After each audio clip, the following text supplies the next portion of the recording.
Saat aku masuk ke kamar mandi dengan timun di tangan, aku perhatikan dengan cermat daun pintu.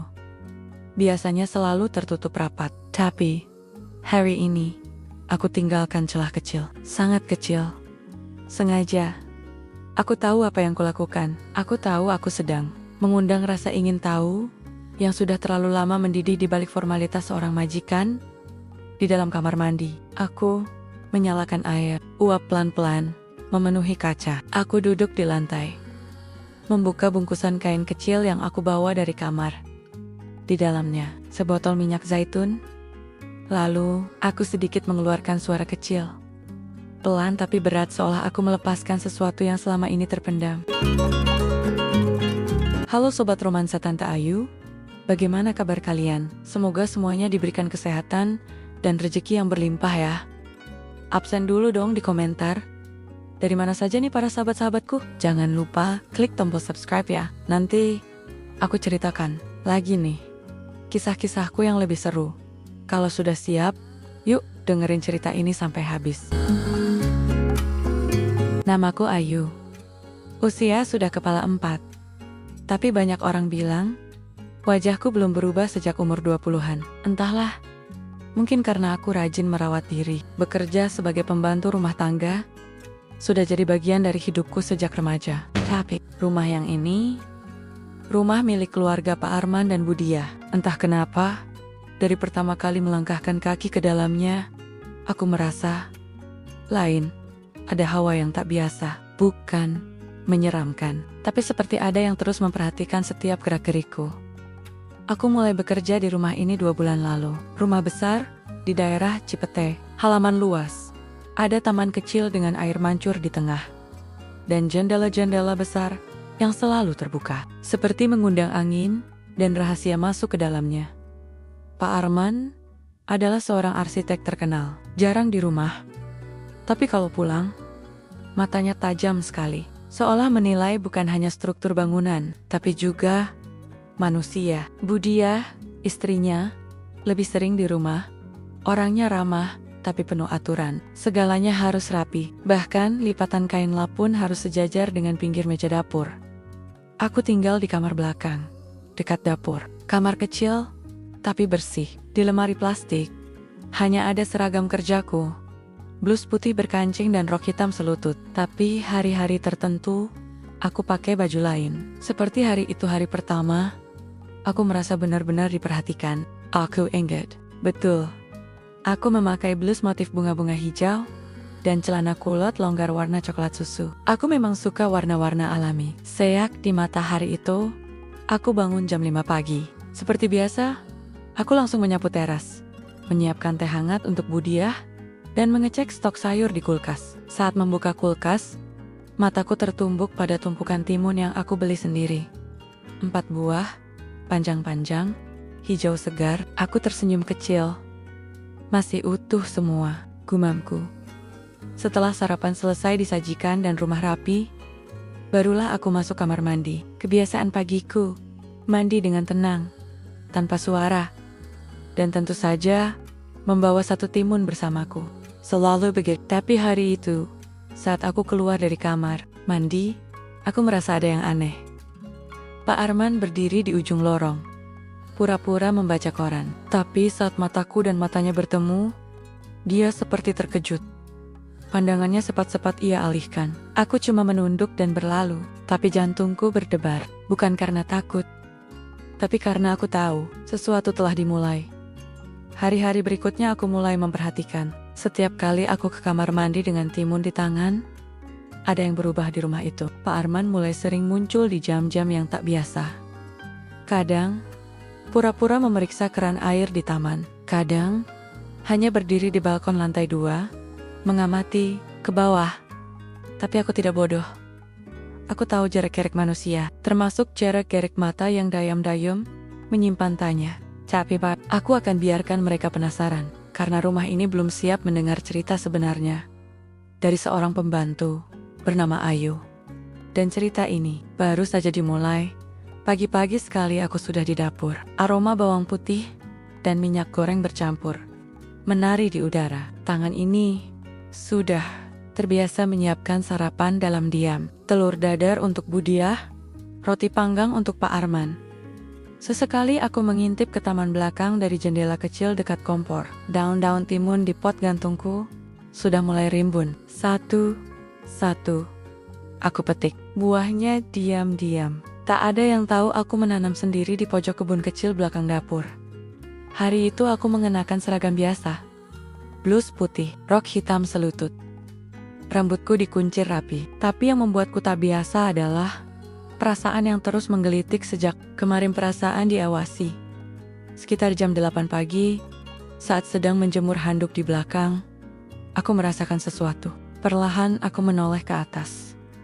Jendela lantai 2. Tirainya bergerak, cepat, seperti seseorang buru-buru menutupnya. Aku mengerutkan dahi. Itu kamar kerja Pak Arman.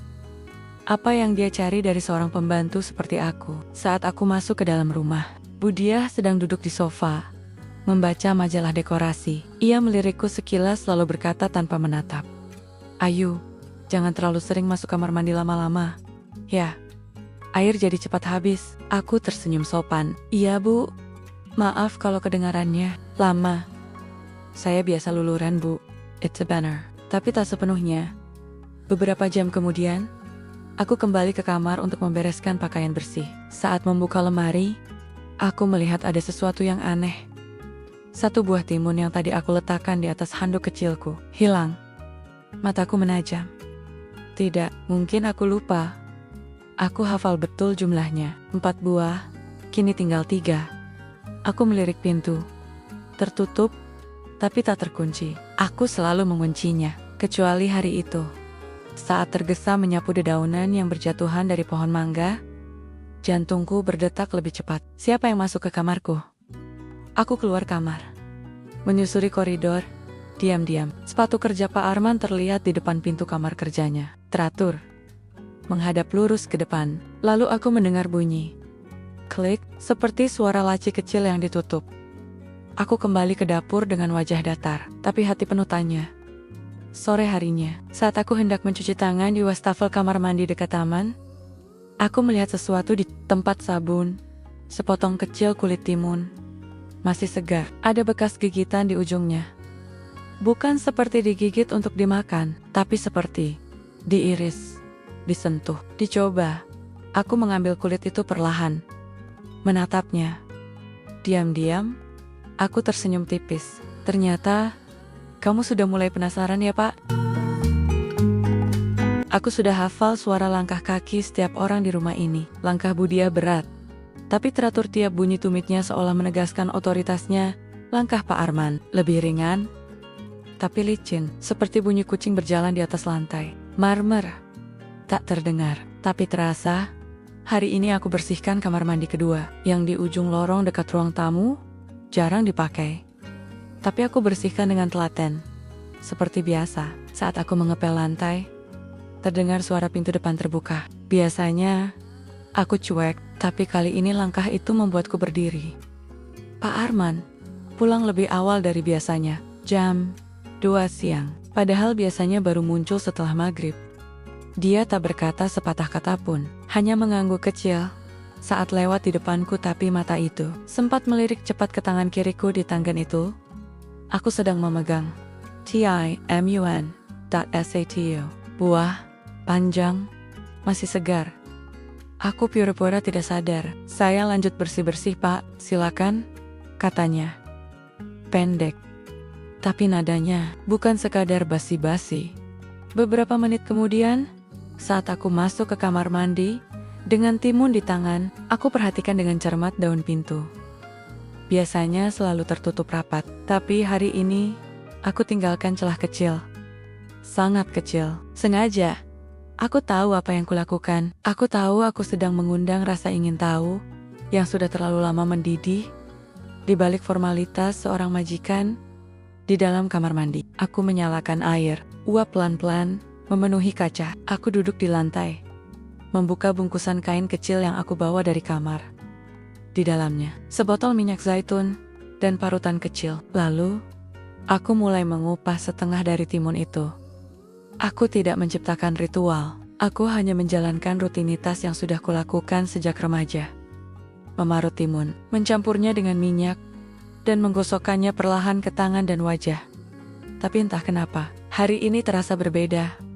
Aku tahu seseorang di luar sana sedang menahan napas. Mungkin berdiri, mungkin duduk, mungkin mendekatkan mata ke celah pintu. Aku tak bicara, tak bersenandung seperti biasanya, tapi aku tahu, diamku hari ini lebih nyaring daripada suara apapun. Setelah selesai, aku mencuci bekas parutan, merapikan handuk, dan keluar dari kamar mandi. Dan di ujung lorong, seperti yang kuduga, ada sosok berdiri, Pak Arman, memegang buku, berpura-pura membaca, tapi bukunya terbalik. Aku menunduk sopan dan lewat tanpa suara. Di balik ketenangan wajahku, ada senyum kecil, majikan yang penuh rasa ingin tahu, bisa menjadi bahaya atau menjadi hiburan, tapi aku akan biarkan dia menebak, karena cerita ini belum saatnya terkuak. Dan malam itu, satu hal terjadi yang belum pernah sebelumnya. Di bawah pintu kamarku, terselip secarik kertas kecil. Kamu pakai timun untuk apa, Ayu? Tanpa nama, tanpa tanda tangan, tapi aku tahu, itu dari dia. Aku diam, tidak menjawab, tapi keesokan harinya, saat aku keluar dari kamar mandi, aku sengaja meninggalkan parutan kecil itu di atas meja dapur. Sebagai balasan atau tantangan. Tergantung siapa yang lebih dulu berani bertanya secara langsung. Aku selalu percaya satu hal. Keheningan bisa menyimpan lebih banyak percakapan daripada kata-kata. Dan sejak secarik kertas itu muncul di bawah pintu kamarku, keheningan di rumah ini berubah nadanya. Hari itu hari Jumat. Aku bangun lebih awal dari biasanya. Masih gelap ketika aku menyalakan lampu dapur dan mulai meracik jamu kunyit asam untuk diminum sebelum bekerja. Kebiasaan kecil yang menenangkan. Pagi itu aku memilih mengenakan blus biru langit berlengan panjang, dengan kerut halus di bahu, dan kancing kayu di bagian dada. Rok panjang warna abu-abu senada. Sederhana, tapi sopan. Aku menyanggul rambutku, rapi, menyemprotkan sedikit minyak rambut mawar yang harum segar. Saat keluar dari dapur, aku membawa satu baskom kecil, berisi cucian piring, yang hendak aku keringkan di halaman belakang. Tapi langkahku terhenti. Di meja ruang tamu, sudah ada satu hal yang tak biasa. Satu buah timun, panjang. Masih ada embun di kulitnya. Diletakkan dengan sangat sengaja. Di atas tisu putih. Tepat di tengah meja kaca, mataku mengerjap pelan. Gemetar sedikit. Bukan karena takut, tapi karena permainan ini mulai berubah bentuk. Dulu aku yang memegang kendali. Kini, sepertinya dia mulai membalas. Aku tak langsung mengambilnya. Aku terus bekerja seperti biasa, tapi aku tahu siapa pelakunya. Jam 9 pagi, Pak Arman turun dari lantai 2, memakai kemeja putih yang tidak dikancingkan sampai atas, dan celana kerja abu-abu yang sudah terlihat kusut di bagian paha. Dia gelisah duduk semalaman. Atau tak bisa tidur. Ia duduk di sofa, menyilangkan kaki. Budia, keluar kota ya Ayu? Tanyanya pelan. Aku mengangguk, hati-hati menyembunyikan ekspresi. Iya Pak, tadi subuh berangkat ke Bandung.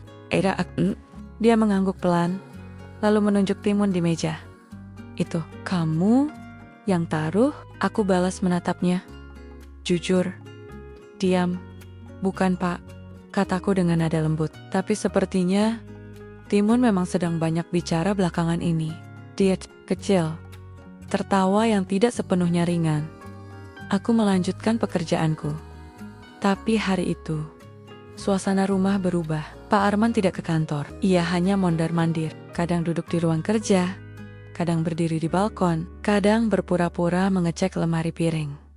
Sore harinya, saat aku sedang menyiram tanaman, ia berdiri di belakangku. Jaraknya hanya sekitar 2 langkah. Tapi ia tidak bicara, hanya mengamati. Lalu, akhirnya, kalimat itu keluar. Ayu, kamu tahu saya penasaran. Aku menoleh. Pandanganku datar, tapi dalam. Penasaran pada apa, Pak? Pada kamu. Diam. Hanya suara siraman air yang memecah senyap. Aku tidak menjawab, hanya membalik badan dan kembali ke dalam rumah, meninggalkan aroma basah daun dan bunga melati yang baru mekar.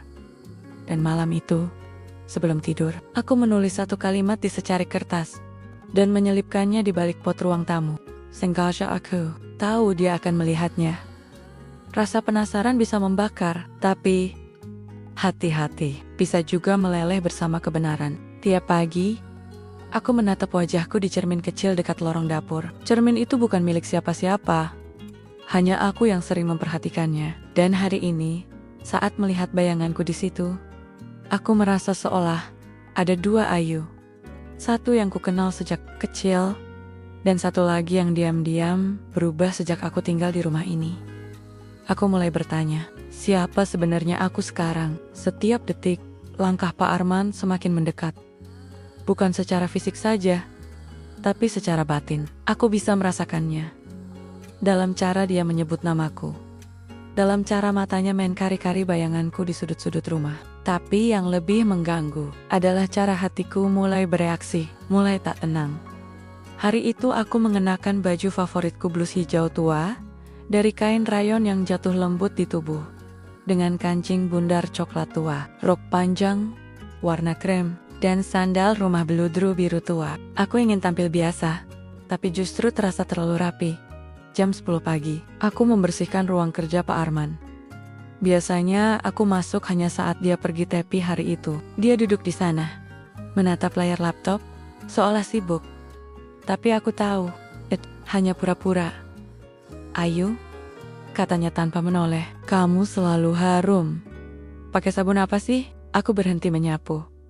Menoleh pelan. Bukan sabun, Pak. Timun. Dia tertawa kecil. Timun. Sejak remaja, warisan dari ibu saya. Jawabku tanpa ekspresi.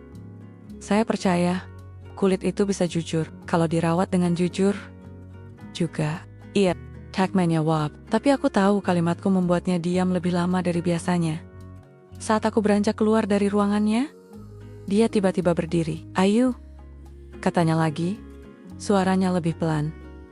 Kamu bahagia tinggal di rumah ini? Pertanyaan itu menusukku. Bahagia. Bahagia itu sederhana, tapi kadang terlalu lama dalam keheningan membuat kita lupa apakah kita sedang bahagia atau hanya sedang nyaman dalam kehampaan. Saya tidak tahu, Pak, kataku jujur, tapi saya tenang. Aku meninggalkannya, berdiri sendiri di ruang itu. Tapi detik-detik setelahnya, dadaku terasa sempit. Untuk pertama kalinya sejak tinggal di rumah itu, aku merasa lelah menahan. Hari itu aku mengurung diri lebih lama di kamar mandi. Bukan untuk ritual timunku, tapi untuk menenangkan diri. Tapi saat aku keluar, ada sesuatu yang mengguncangku. Di atas tempat tidurku, ada bingkisan kecil, dibungkus koran, dengan pita merah sederhana. Isinya, sabun batang berbentuk bulat, aroma mentimun, dan secarik catatan. Kadang yang kamu sembunyikan, ingin kubagikan. Pak Arman? Atau bukan? Aku terduduk. Tanganku gemetar, bukan karena takut, tapi karena ada perasaan aneh mulai tumbuh dalam diriku. Perasaan yang seharusnya tidak boleh muncul antara pembantu dan majikan. Dan untuk pertama kalinya, aku mulai takut pada diriku sendiri. Pernahkah kamu merasakan rumah bicara bukan dalam bentuk kata, tapi dalam gesekan pintu, ketukan pipa air, dan kayu lantai yang berderit? Hari itu, rumah ini bicara padaku, tapi bukan melalui suara melainkan perasaan. Aku bangun dengan rasa gelisah, mimpi semalam tak jelas. Tapi aku terbangun dengan keringat dingin. Dalam mimpi itu, aku melihat diriku berdiri di kamar mandi, dengan 2 timun di tangan, dan Pak Arman berdiri di belakangku, membisu. Tapi yang lebih aneh, aku tak merasa takut, aku lega, dan itu yang membuatku takut. Hari itu aku mengenakan gamis panjang, warna abu-abu tua, dengan syal tipis, hijau zaitun di bahu. Simple, seperti hari-hari biasa. Tapi saat aku keluar kamar, suasana rumah seperti tidak biasa, terlalu sepi, terlalu diam. Budiah belum kembali dari Bandung. Rumah hanya ada aku dan Pak Arman. Tapi aku tak melihatnya seharian. Tidak di ruang kerja, Tidak di ruang tamu, bahkan tidak di balkon tempat biasanya ia duduk sore-sore. Tapi kehadirannya terasa seperti bayangan yang mengikutiku diam-diam. Saat aku sedang mengepel koridor lantai bawah, aku mendengar suara ketukan. Pelan. Dari balik dinding kayu ruang tamu, suara seperti benda jatuh. Aku menoleh cepat, tak ada siapa-siapa. Perasaanku mulai tak enak. Aku mendekati dinding itu, meraba bagian bawahnya. Lalu tanpa sengaja, aku menyentuh celah kecil di antara dua papan. Ada sesuatu. Kupaksa sedikit papan itu bergeser. Di baliknya, aku menemukan sebuah kotak kecil, terbungkus kain putih. Saat kubuka, isinya mengejutkanku. Beberapa lembar kertas, tua, seperti catatan lama, dan di antaranya, foto seorang perempuan muda, usianya sekitar 20-an. Wajahnya mirip aku. Jantungku berdetak makin cepat. Lalu di balik foto itu, ada tulisan tangan. Dia juga suka timun. Aku terduduk, dunia di sekelilingku berputar. Siapa perempuan itu? Apa maksudnya? Dan kenapa foto itu tersembunyi di dinding ruang tamu? Saat aku masih menggenggam foto itu, langkah kaki terdengar dari arah tangga. Aku buru-buru menutup kotak, menyelipkannya kembali, dan berdiri. Pak Arman muncul, mengenakan kaos putih dan celana training gelap. Pandangannya lurus padaku. "Kamu kelihatan pucat, Ayu. Cuma kurang tidur, Pak." Jawabku singkat. Tapi matanya tak lepas dari mataku. Seperti tahu, aku tahu sesuatu. Beberapa menit kemudian, saat aku masuk ke dapur, di atas meja sudah ada satu piring kecil, berisi potongan timun, tertata rapi. Dan di sampingnya, segelas air putih. Tidak ada catatan, tidak ada suara. Tapi, semuanya terasa seperti pesan yang sangat jelas. Dan malam itu, untuk pertama kalinya, aku menulis di buku harianku. Dia menyimpan rahasia, aku juga. Tapi di antara semua rahasia itu, mungkin ada satu kebenaran yang membuat kami saling menggenggam atau saling menjatuhkan. Sudah 3 malam aku tak tidur nyenyak, bukan karena kerja terlalu berat, tapi karena otak ini terus bekerja. Mimir wajah perempuan di foto itu. Dia seperti aku, tapi bukan aku. Dia muda, tersenyum lembut, rambutnya dikuncir sederhana, dan entah kenapa, saat aku menatap matanya, aku merasa sedang menatap masa depan atau masa lalu. Hari itu, aku memutuskan membersihkan gudang di bawah tangga, tempat yang selama ini jarang kusentuh. Biasanya hanya tempat kardus-kardus bekas, alat kebersihan rusak, dan peralatan dapur yang sudah tak terpakai. Tapi kali ini, aku ingin melihat lebih dalam. Entah apa yang kucari, atau siapa. Debu tebal menempel di setiap sudut. Aku mengenakan celana bahan longgar warna hitam dan kaos lengan panjang warna krem. Rambutku aku ikat tinggi supaya tak menghalangi gerak. Saat sedang menarik satu kotak kardus tua keluar, sebuah bingkai kayu jatuh dari dalamnya. Aku memungutnya dan jantungku langsung melonjak. Foto itu, perempuan itu. Tapi kali ini, fotonya lebih besar, lebih jelas. Dan di sudut bingkai, tertulis nama kecil, Ratna to 1992 Ratna. Aku tidak kenal nama itu, tapi saat membuka lembaran-lembaran koran tua di bawah bingkai, aku menemukan secarik artikel kuno, sobekan dari majalah lawas. Judulnya, Tragedi Ratna. Asisten rumah tangga, cantik, yang menghilang secara misterius. Tanganku gemetar saat membaca paragraf pertama. Ratna 22, seorang pembantu rumah tangga, yang bekerja di rumah pasangan muda Arman dan dia, menghilang tanpa jejak pada suatu malam, bulan Oktober tahun 1992. Hingga kini, tidak ditemukan petunjuk jelas ke mana ia pergi. Aku nyaris menjatuhkan koran itu. Arman dan dia. Berarti, foto itu bukan kebetulan. Dan wajah perempuan itu, mungkin bukan hanya mirip aku. Mungkin memang, aku sedang mengisi jejak yang sudah pernah ada. Apakah Ratna itu aku di masa lalu? Tidak mungkin. Tapi kenapa wajahnya bisa begitu mirip dan kenapa Pak Arman tak pernah membicarakannya saat aku keluar dari gudang? Langkahku gontai. Dunia seolah berubah warna. Rumah ini tidak hanya menyimpan rahasia. Rumah ini mungkin sedang memainkan aku dalam naskah yang telah ditulis sejak lama. Sore harinya, Pak Arman duduk di ruang tamu, membaca buku. Tapi kali ini, aku tak bisa berpura-pura. Pak, kataku pelan. Ia menoleh. Siapa Ratna? Wajahnya berubah. Bukan terkejut, tapi seperti seseorang yang sudah lama menunggu pertanyaan itu. Kamu menemukan fotonya? Saya menemukan banyak, jawabku lirih. Kenapa wajahnya mirip saya? Ia terdiam lama, lalu menatapku dalam-dalam. Karena itu aku tak pernah mengusirmu sejak awal, Ayu. Bahkan ketika kamu mulai menarik perhatian dengan kebiasaan kecilmu, aku pikir mungkin dia kembali dalam wujudmu. Aku tak tahu harus merasa apa.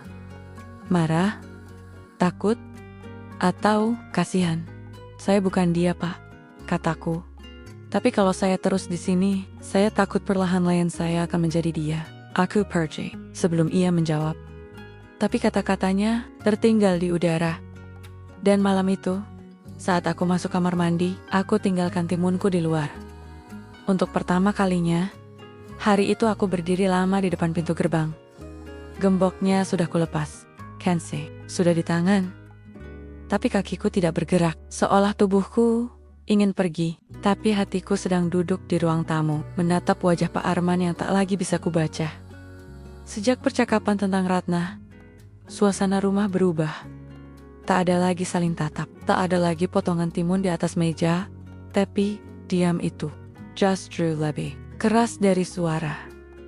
Pak Arman tak pernah menyebutkan nama itu lagi, tapi aku tahu. Setiap kali ia lewat dekatku, ia sedang melihat bayangan masa lalu di wajahku, dan itu yang membuatku sesak. Aku mulai mempertanyakan semuanya. Kenapa aku diterima bekerja di rumah ini begitu cepat? Kenapa tidak ada pembantu lain sebelum aku? Dan kenapa ada satu lemari di ruang penyimpanan yang selalu terkunci? Hari itu aku memberanikan diri. Saat Pak Arman keluar sebentar, katanya ke toko buku aku mencari kunci cadangan. Setiap Rama pasti punya. Dan benar saja, di laci kecil bawah tangga, aku menemukannya. Kunci kecil berkarat dengan pita biru muda melilit gagangnya. Aku buka lemari itu. Isinya baju-baju lama, lusuh, sebagian berjamur. Tapi di antara semuanya ada satu kotak kayu khas, mirip dengan kotak yang pernah kutemukan di balik dinding. Aku membukanya perlahan. Di dalamnya ada kain batik lipat, usang, tapi bersih. Dan satu benda kecil yang membuat tubuhku menggigil. Cermin saku bulat. Di baliknya, tertulis inisial R. Ratna Ayu. Itu nama lengkapku. Aku terduduk, tercekat. Mustahil. Ini bukan milikku. Aku tak pernah punya cermin itu. Tapi kenapa inisialnya sama? Apakah ini kebetulan? Atau takdir? Tapi takdir macam apa yang membuat seorang perempuan datang ke rumah asing hanya untuk menggantikan seseorang yang pernah lenyap? Aku berdiri, menutup lemari perlahan. Tak sadar, air mataku jatuh satu-satu. Bukan karena takut, tapi karena aku mulai kehilangan pijakan. Identitasku mulai kabur. Aku tak yakin lagi siapa yang sedang menjalani hidup ini, aku atau bayangan seseorang dari masa lalu. Sore harinya, saat aku kembali dari belanja sayur, aku menemukan sesuatu yang membuatku makin bimbang. Di meja makan, ada sepiring kecil irisan timun dengan satu tangkai melati putih di atasnya. Aku menatapnya lama. Itu bukan kejutan lagi. Itu undangan. Dan malam itu, aku duduk sendiri di kamar, menulis satu kalimat dalam buku harianku. Kalau aku pergi, mungkin aku selamat. Tapi kalau aku tinggal, mungkin aku akan tahu siapa sebenarnya aku. Dan untuk pertama kalinya, aku tak bisa memilih antara logika atau rasa. Ada suara-suara tertentu dalam hidup yang tak bisa dilupakan, bukan karena nyaringnya, tapi karena ia muncul ketika seharusnya tak ada siapapun. Suara pintu yang dibuka pelan, suara helaan napas di lorong sepi, suara bingkai foto yang jatuh tanpa alasan. Dan malam itu, suara itu datang lagi. Aku terbangun sekitar pukul 2 dini hari. Tak ada angin, Tak ada hujan, tapi bingkai kecil di dinding kamarku jatuh sendiri. Di dalamnya hanya ada kain batik tua, pemberian almarhumah ibuku. Aku memungutnya. Daun mel, sesuatu yang sebelumnya tak pernah kusadari. Di balik kain itu, terjahit rapi huruf kecil dengan benang emas. Untuk Ratna Ayu, anakku, darahku seperti berhenti mengalir. Ibuku tidak pernah memanggilku Ratna, hanya Ayu. Tapi kenapa ada nama itu di barang yang sudah bertahan-tahan bersamaku? Aku menangis malam itu. Bukan karena sedih, tapi karena untuk pertama kalinya dalam hidupku, aku merasa mungkin aku selama ini tidak tahu siapa diriku sebenarnya. Esok paginya, aku tak berkata banyak.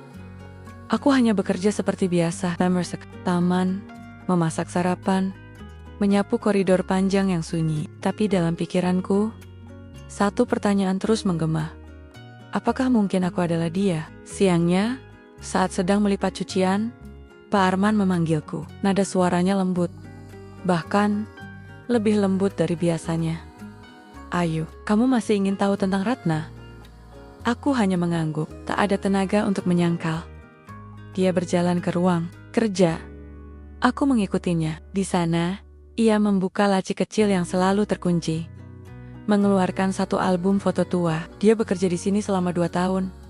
Katanya pelan, dia tidak pernah seperti pembantu. Dia seperti penghuni rumah ini. Waktu berjalan, dan perasaan kami pun berubah, tapi kemudian dia pergi.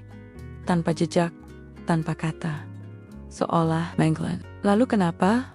Wajah saya mirip dia, Pak, tanyaku pelan. Ia terdiam. Lama, itulah yang terus menggangguku sejak kamu pertama kali datang. Aku sempat pikir, kamu hanya mirip. Tapi makin lama, tatapanmu, caramu bicara, caramu duduk di bangku taman, itu semua seperti melihat dia kembali. Aku membuka lembaran terakhir album itu. Dan di sana, ada foto hitam putih, perempuan muda, duduk di bangku taman, membawa seikat timun kecil di pangkuannya. Wajahnya, ya Tuhan, bukan hanya mirip. Itu aku. Bukan seseorang yang mirip aku. Itu aku. Aku mengenali lipatan bajunya, gaya rambutnya, bahkan kerutan kecil di pipinya saat tersenyum. Foto itu bukan dari masa lalu, tapi dari sesuatu yang tidak bisa dijelaskan. Tanganku gemetar memegang foto itu. Aku menatap Pak Arman. Pak, apa yang sebenarnya terjadi di rumah ini? Ia tidak menjawab, hanya menunduk. Dan di matanya, aku melihat air yang sudah lama ditahan. Hari itu hujan turun sejak pagi. Langit abu-abu menggantung rendah. Air menetes dari ujung atap seperti sedang menangis.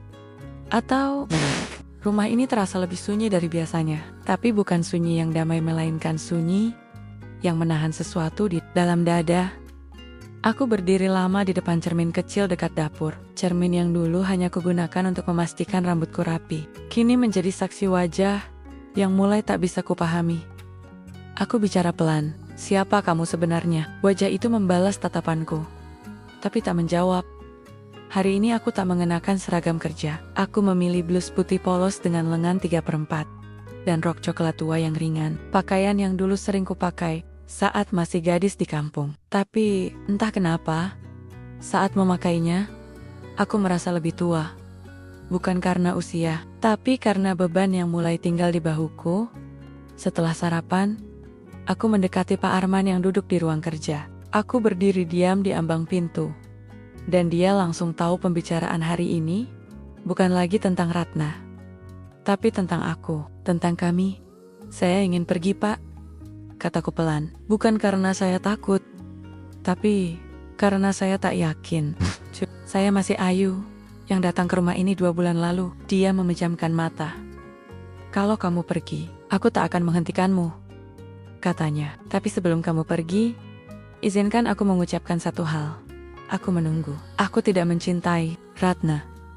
Aku terlalu muda saat itu untuk tahu apa arti perasaan. Tapi aku menyesal karena membiarkan dia pergi tanpa tahu apa yang sebenarnya ia rasakan.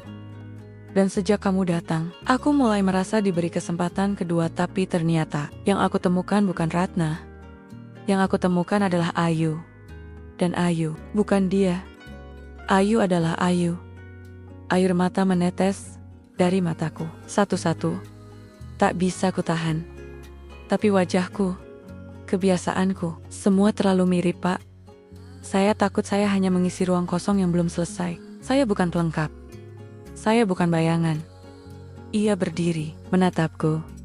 Tapi kali ini, bukan tatapan seorang majikan. Bukan juga tatapan seorang lelaki pada perempuan. Ini, tatapan manusia pada manusia yang pernah hancur bersama waktu.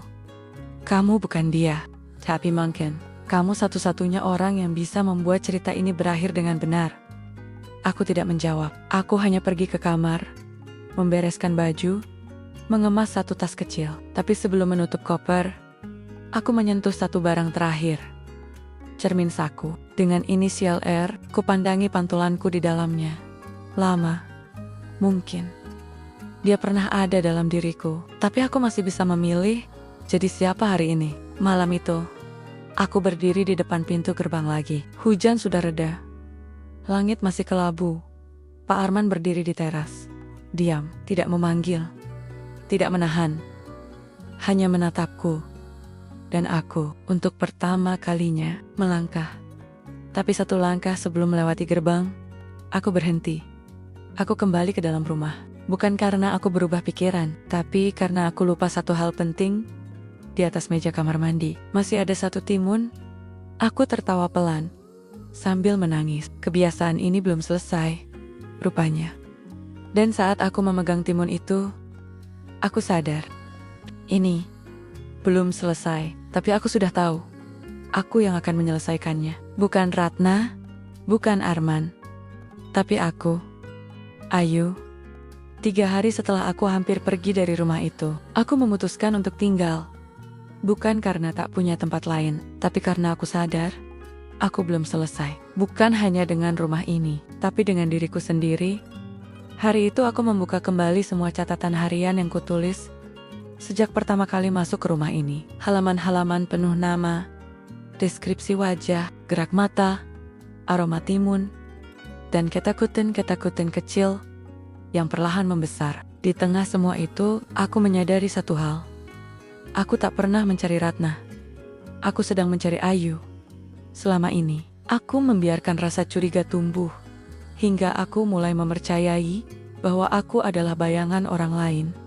Tapi kenyataannya, aku hanya perempuan biasa, dengan wajah yang kebetulan mirip seseorang dari masa lalu, dan dengan kebiasaan yang tak banyak orang mengerti. Sore itu, Budiah akhirnya kembali dari Bandung. Ia langsung memelukku seperti tak terjadi apa-apa. Kamu makin cantik saja, Ayu. Makin segar, pasti karena si timun itu ya. Aku hanya tertawa kecil. Iya Bu, dari kecil memang pakai timun. Bukan buat yang aneh-aneh, cuma buat kulit, kata almarhumah ibu. Timun bisa menyerap panas dari dalam tubuh. Menenangkan, katanya. Budiah menatapku lama, lalu tersenyum. Kamu tahu, dulu ada pembantu juga yang suka pakai timun, namanya Ratna. Tapi dia terlalu sunyi, tak pernah cerita apa-apa, dan mungkin itu yang membuat dia pergi. Aku tertegun. Budiah tak pernah bicara tentang ini sebelumnya. Jadi, dia pergi sendiri, Bu? Bukan karena apa-apa, kami kira dia mencuri dan kabur. Tapi ternyata tidak. Setelah bertahun-tahun, baru kami tahu, dia pergi karena merasa tak pernah benar-benar dianggap ada. Aku menarik napas panjang.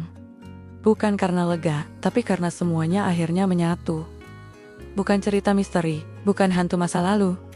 Hanya perempuan yang terluka karena tak terlihat. Malam itu aku duduk di kamar mandi, sendirian, menyalakan lilin kecil. Di tangan kananku, satu buah timun. Seperti biasa, aku memotongnya pelan, lalu menggosokkan parutan kecilnya ke wajah. Aroma segar langsung menyentuh pori-pori. Aku menatap bayanganku di cermin. Aku bukan Ratna. Aku Ayu. Dan kalaupun kami mirip, mungkin karena kami sama-sama mencoba menyembuhkan diri dengan cara yang paling sederhana. Diam, sabar, dan timun. Dan saat aku keluar dari kamar mandi, Pak Arman berdiri di lorong. Diam, membawa segelas air. Kami saling menatap. Tak ada kata, Tak ada permintaan, tak ada penjelasan, tapi kali ini, untuk pertama kalinya, aku tidak merasa dilihat sebagai bayangan masa lalu. Aku merasa dilihat sebagai aku. Dan saat aku masuk ke kamar, ku tutup buku harianku dengan tenang. Cerita ini selesai, tapi hidupku baru saja dimulai.